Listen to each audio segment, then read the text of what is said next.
Kita hidup di dunia yang penuh warna. Langit biru, pepohonan hijau, lautan luas, dan wajah-wajah manusia yang berjuang mencari arti hidupnya. Dunia tampak indah, menggoda, dan memikat. Tapi di balik segala keindahan itu, ada satu kebenaran yang sering kita abaikan, yaitu dunia bukan tempat tinggal yang sejati. Kita datang ke dunia ini bukan untuk menetap, melainkan untuk melewati. Kita tidak diciptakan untuk menikmati selamanya, tapi untuk diuji sementara. Dan pada akhirnya, setiap langkah yang kita ambil di bumi ini akan diganjar dengan balasan di negeri abadi, surga ataupun neraka. Allah berfirman dalam Al-Quran, "Ketahuilah bahwa kehidupan dunia itu hanyalah permainan dan senda gurau, perhiasan dan saling bermegah-megahan di antara kamu, serta berlomba-lomba dalam kekayaan dan anak keturunan. Seperti hujan yang tanam-tanamannya mengagumkan para petani, kemudian menjadi kering. Lalu kamu lihat warnanya kekuning-kuningan, kemudian menjadi hancur. Dan di akhirat, ada azab yang keras dan ampunan dari Allah, serta keridhaannya." Kehidupan dunia ini tidak lain hanyalah kesenangan yang menipu. Surat Al-Hadid ayat 20. Ayat ini menjelaskan dengan gamblang hakikat dunia, yaitu indah di mata, tetapi fana di tangan. Dunia menipu bukan karena ia buruk, tetapi karena ia tampak kekal, padahal sesungguhnya hanya sementara. Ia memperdaya orang-orang untuk melupakan akhirat. Setiap senyuman, kebahagiaan, dan keberhasilan di dunia ini ibarat bunga yang cepat layu. Dan setiap penderitaan, kesulitan, dan air mata pun takkan kekal. Semua hanyalah fase dari perjalanan panjang menuju keabadian akhirat. Bagi seorang mukmin, dunia ini adalah penjara bukan karena hidupnya terlalu sempit, melainkan karena ia hidup dengan batasan. Ia tidak bebas melakukan semua yang diinginkan oleh hawa nafsunya. Ia juga menahan diri dari hal-hal yang haram, menjaga pandangan, menekan lidah, mengendalikan amarah, menolak kezaliman, dan berusaha sabar dalam setiap ujian. Bagi orang beriman, setiap hari adalah latihan untuk menundukkan diri di hadapan Allah. Dan latihan itu berat, seperti tahanan yang harus patuh pada aturan yang ketat. Bukan karena benci, tetapi karena ingin bebas nantinya. Dunia ini penjara, tetapi penjara yang menyelamatkan dari azab dan kekal. Bagi orang kafir sebaliknya, dunia adalah surga karena disinilah mereka mendapatkan semua kesenangan yang diinginkan tanpa rasa takut kepada Allah, tanpa batas, tanpa pengharapan kepada akhirat. Tetapi dunia itu hanya sementara, seperti fata morgana di padang pasir, indah tetapi menipu. Pernahkah engkau merasa letih dalam hidup? Letih menahan sabar, letih menanggung ujian, letih menjalani hidup yang nampak tidak adil? Itulah fitrah dunia. Ia bukan tempat untuk istirahat, tetapi tempat untuk berjuang. Ia bukan tempat untuk menetap, tetapi tempat untuk menanam. Ia bukan ladang kebahagiaan abadi, tetapi ladang amal yang akan dipanen di akhirat nanti. Setiap air mata orang beriman tidak pernah sia-sia. Setiap rasa sakit, kehilangan, dan kekecewaan akan ditukar oleh Allah dengan sesuatu yang lebih mulia. Karena bagi Allah, dunia hanyalah ruang ujian, dan ujian tidak akan terasa ringan bagi mereka yang ingin lulus dengan nilai terbaik. Suatu malam hening, di sudut sebuah masjid kecil, dua orang sahabat duduk bersandar setelah sholat Isya.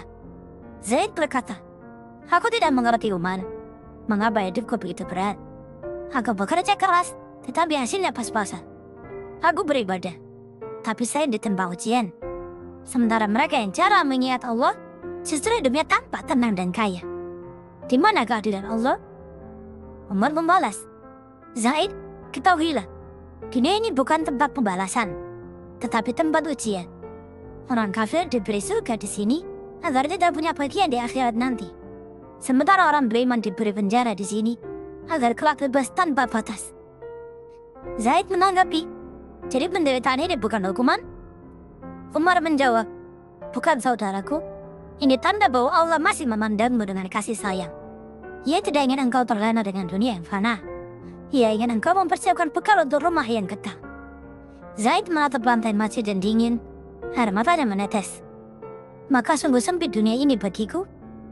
Umar menatapnya lembut, "Sempit di sini, tapi luas di surga nanti. Bersabarlah, Karena setiap kesabaranmu akan menjadi kunci kebebasanmu kelak. Jika seseorang memandang dunia hanya dengan matanya, ia akan melihat kenikmatan. Tetapi jika ia memandang dunia dengan hatinya, ia akan melihat ujian. Orang mukmin tidak memusuhi dunia, tetapi ia tidak mau diperbudak olehnya. Ia sadar bahwa harta, jabatan, dan kemewahan hanyalah amanah yang akan ditanya di hadapan Allah. Ia menjaga dunia di tangannya, bukan di hatinya. Dunia hanyalah bayang-bayang surga, bayangan yang samar dan cepat hilang. Kita sering mengejar bayangan itu, padahal saya aslinya ada di akhirat. Dan betapa banyak orang yang habis hidupnya untuk mengejar fatamorgana ini, hanya untuk menyadari di ujung usia bahwa mereka telah kehilangan segalanya. Bayangkan ketika dua roh yang baru saja meninggalkan dunia. Roh seorang mukmin, wajahnya tenang, senyumnya melembab.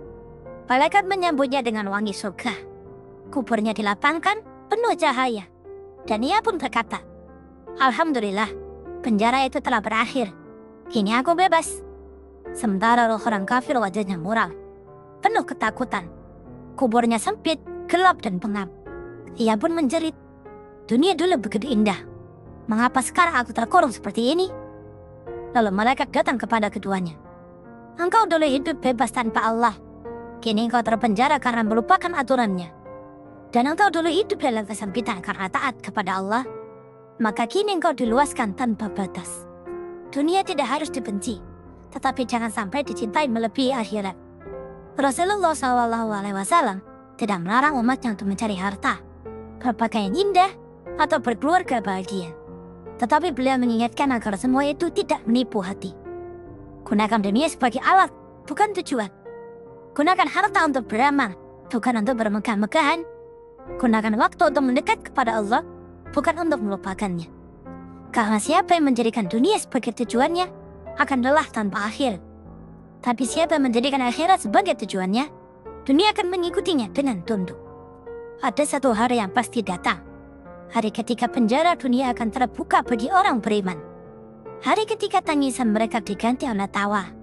Hari ketika mereka berkata, "Segala puji bagi Allah yang telah menepati janjinya kepada kami dan telah mewariskan kepada kami negeri ini surga. Kami menepati surga di mana saja yang kami kehendaki." Surat Az-Zumar ayat 74. Dan orang-orang yang dulu bersenang-senang tanpa iman akan menyesal, kemudian berkata, "Andai aku dahulu beriman, andai aku tidak terpercaya oleh dunia yang singkat." Tapi penyesalan di sana tidak lagi berguna. Maka renung tanda, jika dunia ini membuatmu lelah, bersabarlah, karena penjara ini sementara. Jika dunia membuatmu ingin menangis, bersyukurlah, karena air matamu adalah saksi cinta kepada Allah. Dan jika dunia membuatmu tertawa, waspadalah, jangan sampai tawa itu menjauhkanmu dari yang kekal.